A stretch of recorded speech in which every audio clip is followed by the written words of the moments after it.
Hello, welcome back. I hope you all had a wonderful holiday break. So in this week, we're gonna cover what rests in advanced graph algorithms. We'll continue with where we stopped last time, which is the single source shortest path problems. So let's first review the problem a little bit. So given a graph, we have weights on each edge, and the goal for the single source shortest path problem is to find a shortest path from one source vertex, but not just for one destination. It needs to find a shortest path for all the vertices in the graph. So for each and every single vertex in the graph, we need to find the algorithm should be able to return a shortest path from the given source to that target's destination vertex. Okay, so it's not a easy problem to deal with, but last time we have defined a basics operation that will be needed in order to solve the problem, which is called relaxation. Okay, and we also uh, formulate the problem that we don't want the negative weight. Actually, we can have negative weight, but we don't want the negative cycles in the graph, and we don't want cycles, neither the positive weight cycles, because it'll make the problem complicated, and we are only considering the simple path without containing any cycles in it. Okay, so let's go to the relaxation step.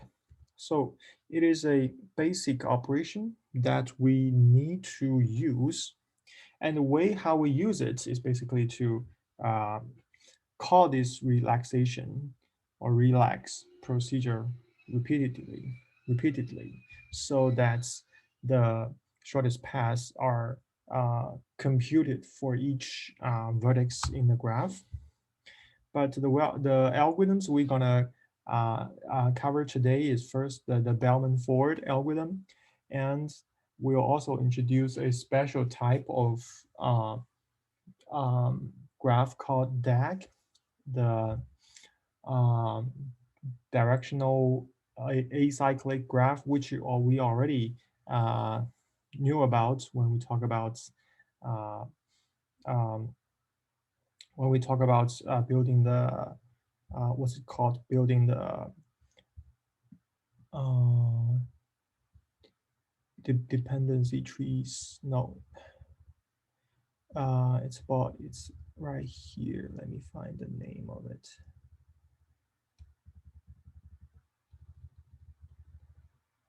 Okay, so the second type is called give me a second. Yeah, the topological sort. So the DAG, we have knew it before when we call the topological sort algorithm, that we outputs all the vertices in such an order that no edges will pointing from right to left, right?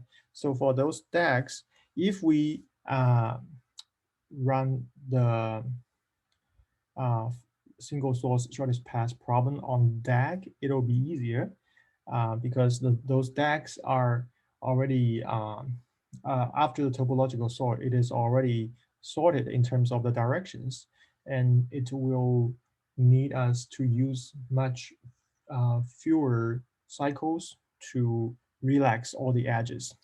Okay, so hopefully let's cover the Bellman-Ford and the DAG algorithm first, the algorithm for DAG first today, and we'll leave the Dijkstra's algorithm to the last lecture, which is on Thursday this week. So the next week will be the last week before the final exams. So for the first Tuesday's lecture on next week, we will introduce the last topic, which is the NP completeness of algorithms. And for Thursday, we'll do a basically review for the final exams. All right, let's go to the where we will start today, the Bellman-Ford algorithm. Okay, I think I didn't do the review for the relax procedure yet. Okay, so a relax operation, basically it's a if condition statement. It compares, so first of all, it takes two vertices as inputs, okay? Whenever you call a relax, we need to find the edge that we want to relax. And an edge is defined by its starting vertex and ending vertex. So the starting vertex U and the ending vertex V will be the inputs. And this algorithm also takes the W as inputs, but as we already know, the W is the weight function that returns the weight values for all the edges. So basically all the procedures that we define here for the single source shortest problems will need to use W as additional inputs. Okay, so this relax operation, it uses a statement, an if statement, to compare the values of the D attributes in V with the D attribute in U plus the weights of the edge connecting U and V. Okay, so again, we have a D attribute. So what is this D attribute? It is a value, it is a variable that contains an estimate for the shortest path distance. Okay, so we initially initialize these d values with infinity values, because at the beginning nothing is computed yet, so that we will say that the distance is infinitely big. Okay, but as we start relax all the edges, real values will be assigned to these uh, D attributes. Okay, so the condition is that as long as the original value or the old value for the D of V is greater than the D of U plus the edge, then we need to update the D values for V, because it tells us that the old D of V is not a good estimate because it's bigger than the D of U plus the edge. And that means if we go from the source to U first, and then go along the edge from U to V, it will be a shorter distance than the original value of D, okay? Which means we have found a shorter path, which go to U first and then go to V, okay? And then, of course, we need to mark the parent node of the parent vertex of V to be U, because in that path, we go to U first and then go to V, okay? So if that is not the case, if the if condition does not return true, the if condition is not satisfied, which means we don't need to go to U and then go to V, which means from the source to V, there's another path which is shorter. Okay, so that is the basic function of the relax function, of the relax procedure. So any kind of single source shortest problems will need to call the initialization procedure first and then repeatedly call the relax on edges. And the difference is that how many times these relax procedures are called. Okay, so let's go to the, so I'll skip the properties. So these properties for relaxation will be used to help us prove the correctness of the Bellman-Ford. Let me skip this real quick. Yeah, all right. So, okay, let's look at the Bellman-Ford. So this algorithm, it solves the single source shortest path problem. and it's a quite general problem. It's a quite general algorithm, and it it takes into consideration that the graph may contain uh, negative weighted cycles. Okay, so it's also considers, so first of all, I consider negative edges, negative edge weights, and it also helps detect if there is a negative cycles in it, in a graph. All right, so given the inputs, a graph, a weight function, the algorithm will return a Boolean value. So it's a quite useful algorithm. It will indicate whether or not there is a negative weight cycle.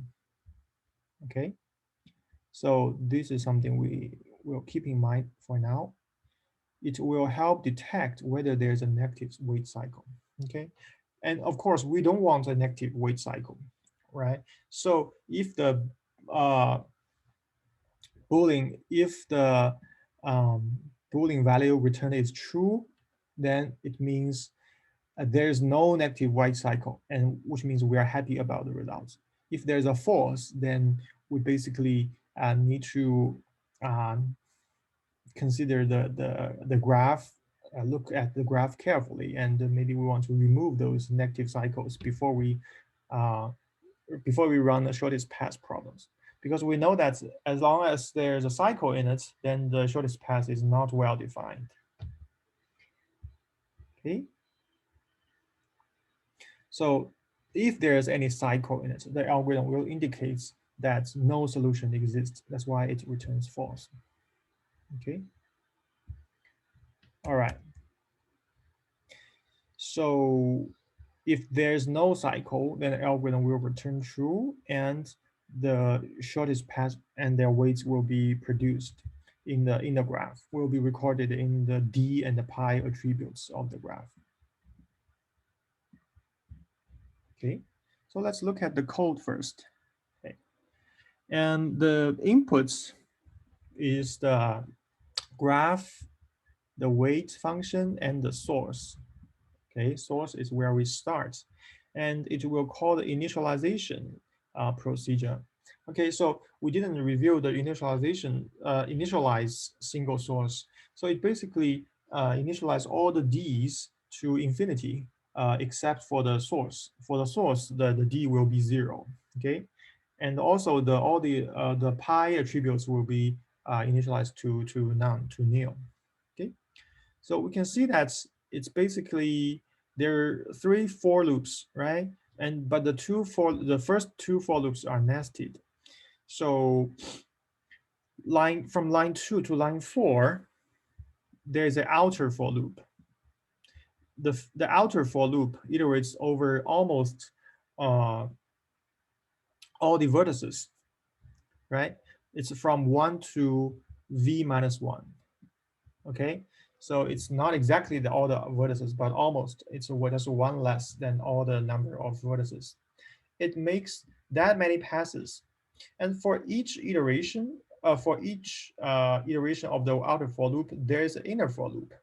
Okay, so what this inner for loop does is to go through all the edges. Okay, and for all the edges, we will call the relax procedure on that edge. Okay, so as we can imagine, this line 2 to line 4 code, it is quite expensive because it needs to make almost the V passes, right? And for each pass, we need to relax all the edges. So it's basically V times E many times of iteration, right? It's V times E that many times of iteration. And it's expensive, right? All the graph algorithms we have encountered before, it basically deals with V times logarithm of E or V plus E, right? It's not V times E, and V times E is almost a kind of a quadratic running time algorithm. So we can have a sense of it that this is not a very efficient algorithm. Okay, so or we can say that it's kind of a brute force algorithm, because it doesn't care about whether I'm reaching the end of the algorithm, and as long as we're running the outer loops, for each pass of the outer loop, we need to relax all the edges. Okay, and the good thing, the advantage is that it makes sure, it guarantees that all the edges have been relaxed for sufficient amount of times. Okay, as we'll see in later analysis. So after the first two nested for loops, there will be a third for loop. So the function of this for loop is to check whether there's a negative weight cycles. Okay, so it basically do one more check over do one more pass over all the edges. Okay, so it's iterates over all the edges, and what it do is similar to the relax procedure. It's just to check if the d value of the v is greater than those of u plus the weight. Okay, because this is the exactly same condition that's used in the relax. And if this condition is satisfied, then we need to return false, because that if the condition is satisfied here, it means that even if after we have relaxed all the edges so many times from line 2 to line 4, the shortest path distance can be even smaller by going through that path, by going through the edge from U to V again, which means there's a negative cycles in it, right? So we must return false in those cases. Okay, and if after line 5 to line 7 there's no cycles found, then the last return will be executed, because it's a valid graph. There's no negative cycles. Okay, so we can kind of say that in the Bellman-Ford algorithm, the pass is find from line 2 to line 4 through that many times of relax operation. And from line 5 to line 7, it's just, and to line 8, it's just to indicate, to check, to double check if there is no, if there is a negative weight cycles yet in the graph or not. Okay, so let's go to an example. Okay, so in this graph, we have vertices and negative weight edges. And the numbers in the vertex is the D attributes. Okay, so they're infinite values and other integer numbers as well.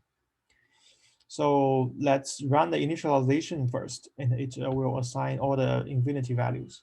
Okay, so there's one thing we need to specify here, because in order to show this complete example, we have to specify the order in which all the edges are examined in the for loop, right? Because in this for loop, for each edge in the graph, we need to define an order, right? So here we just arbitrarily select this order.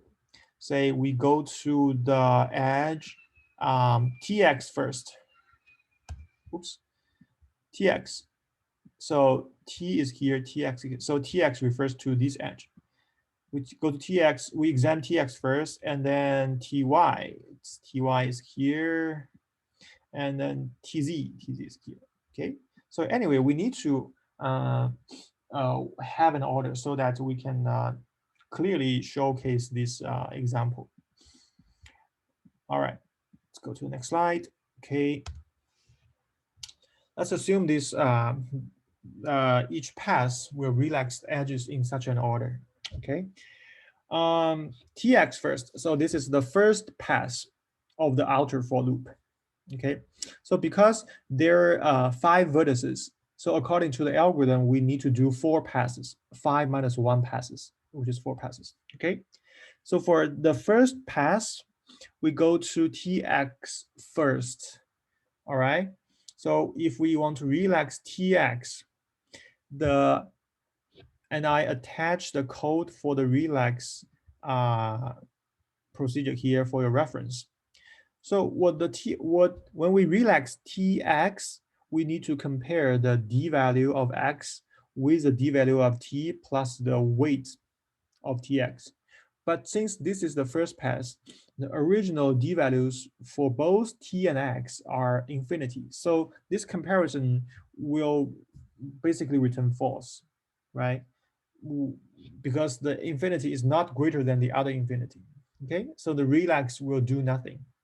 So the body of relax will not update the d values or the pi values. So nothing will be changed. And for ty, it's the same thing, because if you look at ty at this pass, the t also has the t, both t and y has infinity as the d attributes. And for tz until zs, all these edges, if you look at the connecting vertices, they all have infinity values, okay, which will leave the relax do nothing, okay. So until we reach the two edges that connect to the source, which is st and sy, okay, st is here. Let me see if I can find the pen. St is here, right? And sy is here. T and y, they are both connected to s, which means we can use the d of s as within the comparison, okay? So the if condition is satisfied for st, because the d value of t dot d is greater than 0 plus 6, okay? So it will incur the relax to be called. Okay, the relax will make such a change. It will update the d values of t, right, to the summation of z plus 6, which is 6. And also it will make s the parent vertex of t. And similarly, we will update the d values for y and the pi's for y. Okay. Anyway, after the first pass, I highlight the edges that has been relaxed, okay, that has actually been updated after the relax is done. So it is the pass from S to T and the pass to Y, okay? So that's one pass, one complete pass over all the edges. So because we have 4 passes to go, let's go to the next slide to see what will happen if we go to the second pass. Okay, so remember that within each pass, the order of how each edges are relaxed will not change, okay? We will make such an assumption that the order doesn't change. Okay, so now things are a little bit different. If we look at Tx now, since now T has a valid D values, which is 6 now, so the X will be, the value of X dot D will satisfy the condition in relax, okay? X dot D is greater than T dot D plus the edge from T to X, which is 5. So the D of X will be updated, okay, by the relax procedure. So the new D for X will be 11, which is 6 plus 5. And the parents of X will be assigned to T. T will be the parent of X dot X, the parent of X, okay? And if you look at Ty, it's a little bit tricky here, right? So if you look at the value of Y, it is 7. But 7 is smaller than the value here, than the value of T dot D, which is 6 plus 8. 7 is smaller than 6 plus 8, which means we don't need to relax this pass. Okay, so what does it mean? It means that the shortest pass from S to Y is directly go from S to Y. And we don't need to go to S to T first and then go to Y, right? So that's the meaning of not satisfying the condition in the relax, okay? So the relax will not make any change. All right, What about TZ? Okay, will be changed. The D will be, or the D of Z will be updated because it's originally infinity. Now, since the D of T is 6, so we can update the, the D of Z to be 6 plus minus 4. Okay, so the minus 4 is the edge, is the weight of the edge from T to Z. Okay, so the new D for Z will be 2, and the parents for Z will be T. Okay, all right. So next, I'm not going to for going that deep for all the edges. We can have that the Y, the X from the edge from Y to X will also be updated. Okay, because X is infinity at the beginning. But for the remaining vertices, relax will make no changes. Okay, because the if condition does not do not satisfy. So after the second pass, we will have a quite complete results, right? We have all the um, D updated for all the vertices in the graph. So if we look at the results for now, we will see that, um, for example, for the X vertices, the shortest path is the number 4 in it is the estimate for the shortest path. So let's see if this is the case. If we go to go from S to Y and Y to X, which is 7 minus 3, which is 4, right? So this 4 is the estimate for the shortest path. Okay, but for T, let's see if this is the case. So it says from S to T, the shortest path distance is 6. But if you notice that the X has the attribute 4, and if we go from X to T, it will give us 4 minus 2, which will be 2, right? And 2 is apparently smaller than the original value T. So that means our results are intermediate. It's not a final result yet. That's why we need to have 2 more passes to go. Okay, let's make 2 more passes. So as we can find, in the third pass, no edges will be updated except for the edge from X to T. Okay, because the new values for D, for T dot D will be 2 if we go to X first and then along and then follow the path from X to T.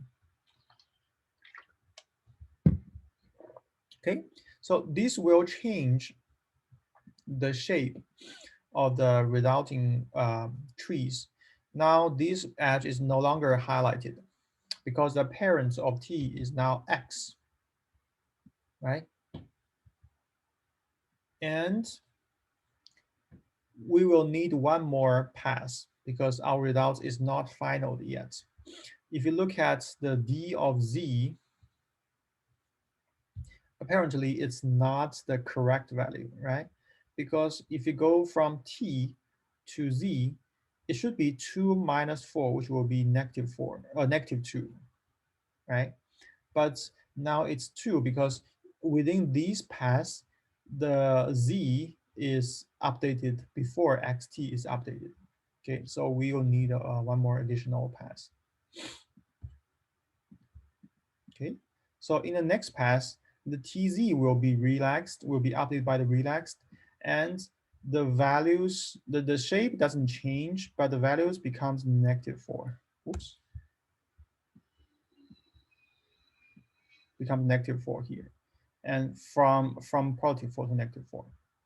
And until this step, we are done with the shortest path, single shortest path problem.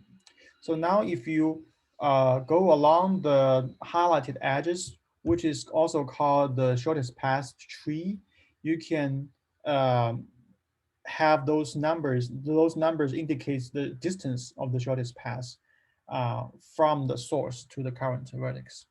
From S to Y, it's 7. From S to X, it's 4. From S to T, it's 2. And from S to Z, it is -2. And everything is correctly computed. So that is the Bellman-Ford algorithm, how it runs on the simple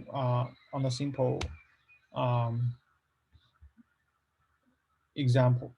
So now let's look at the last few lines of code to check whether there's a negative cycles in it.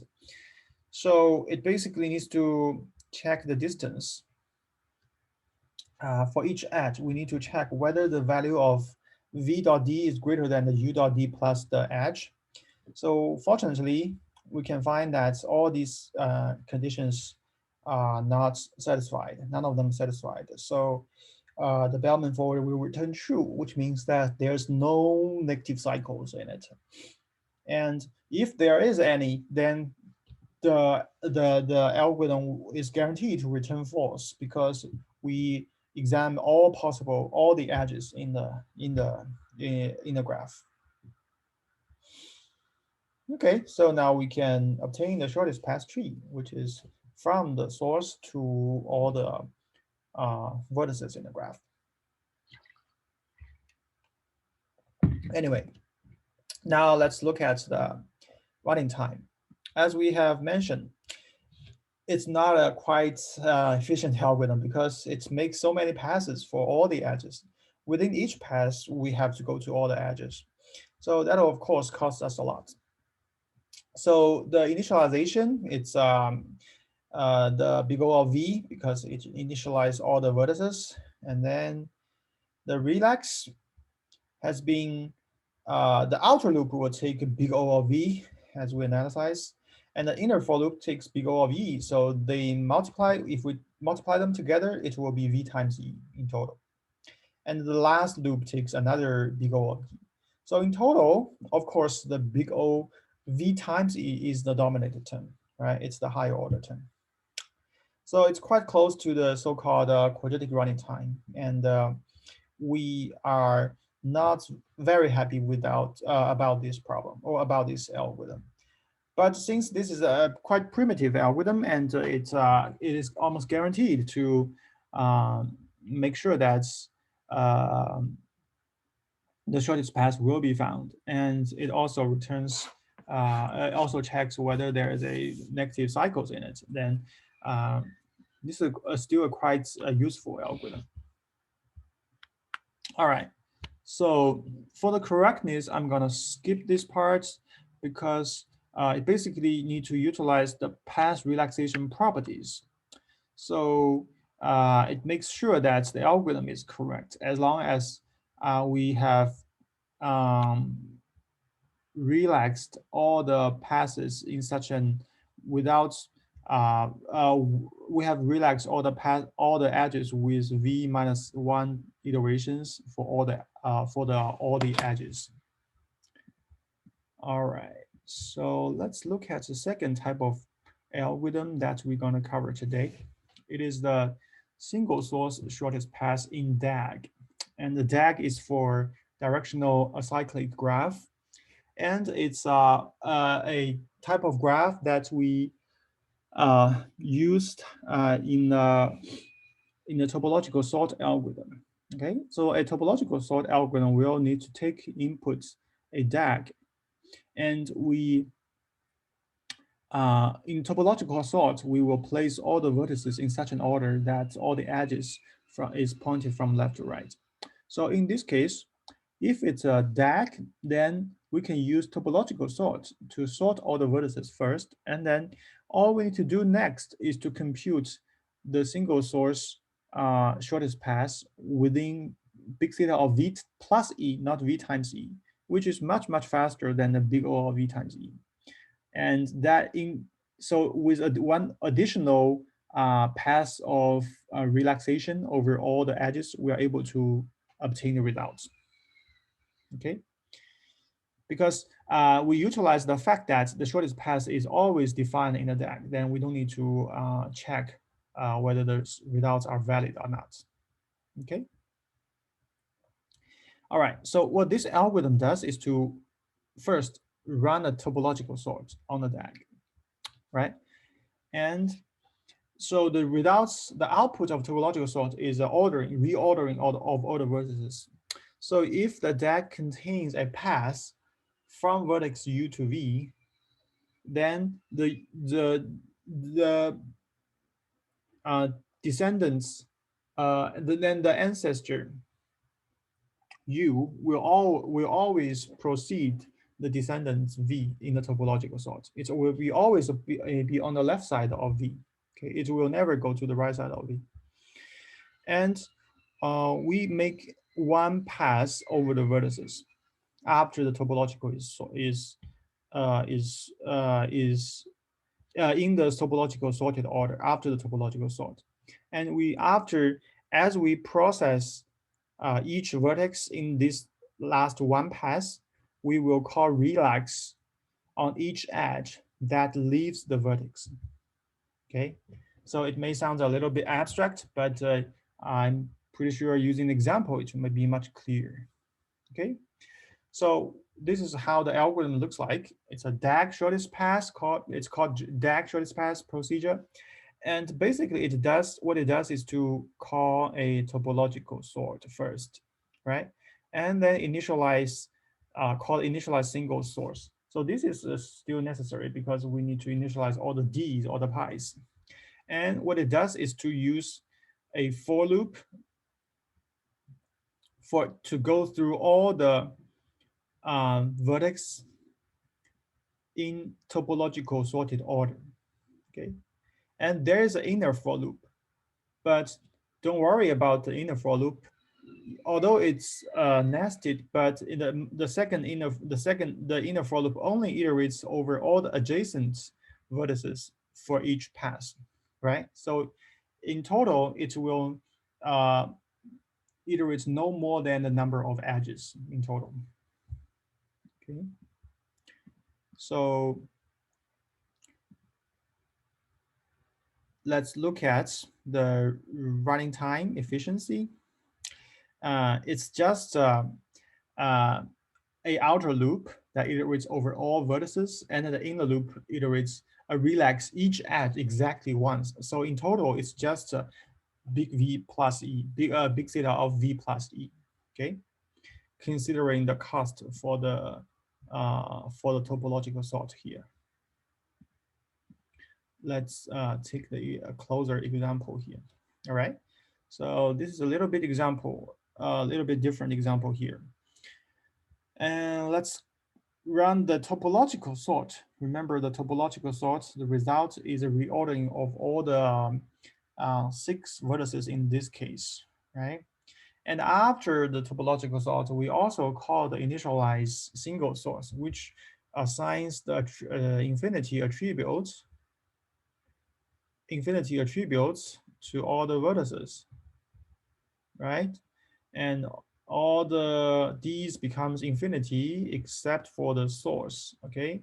So it's okay, the source is not on the leftmost end because it doesn't matter, okay? We will, in the next for loop, we will iterate over all vertices in the sorted order, which means we will basically start from the vertex R, okay?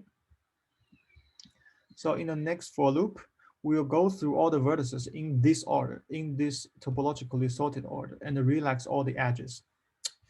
In the first, the first vertex is the R, okay? And what we're gonna do is to relax all the edges that leave the vertex R, including RS and RT, right? But these relaxes will do nothing because the D value of S is already 0, which is already smaller than the infinity values of R, right? So they will do nothing. And then we'll proceed to the next vertex, right? Which is S, and we will relax 2 edges which is from S to X and S to T. So the values of T and X will be updated because the infinity value is greater than the D of S plus the edges, right? Which is 2 and 6. So the values of T and X will be updated. Okay.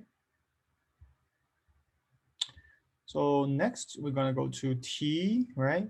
There are two edges, actually 3 edges from T to um, Y that leaves T, which is let me see, which is from T to X, right? But in this case, the relax on T2X, I think I missed that condition. Okay, I will add that later. So we need to relax T2X first, but since the value of X is smaller than 2 plus 7, so nothing will happen. And for the value for the T to Y, it will be relaxed. The value of Y dot D will be updated. And when we relax T to Z, the value of Z will also be updated. And the next iteration is to relax XY, okay? And to X to Z will make nothing changes, okay? So as you can see, the values of Y uh, was originally 6, right? But now it's 5 because it finds that if you go along the edge from X to Y, we will have a shorter estimate. And lastly, let's go to the last edge, which is from Y to Z, and the D of Z will also be updated. So now altogether, we have the shortest path for all the vertices in the graph. And we can notice that there's an infinity here. That is because it's not reachable from the source, right? The S is our source, but from S, we can never reach R.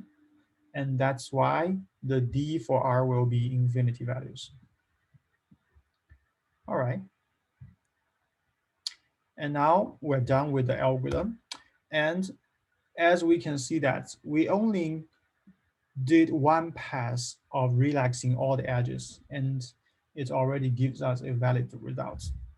So because this is a DAG, and because we run the topological sorts on at the beginning, so that means Bellman-Ford algorithm, it's better. It's of course it's better than a Bellman-Ford algorithm, and it also means that Bellman-Ford algorithm actually there's a lot of redundant steps happening in there. Okay, and that's pretty much for today. And I will leave the Dijkstra's algorithm to our lecture on Thursday. And uh, there will be our last homework, which is due this Friday. Yeah. So if you have any questions, let me know by email, or you can go to the office hour on Wednesday as well. I thought it was due the 8th, though. Oh, it's due the 8th, not this weekend, right? I think so. I think it's due next week. Yeah. Okay. So it's not this Friday.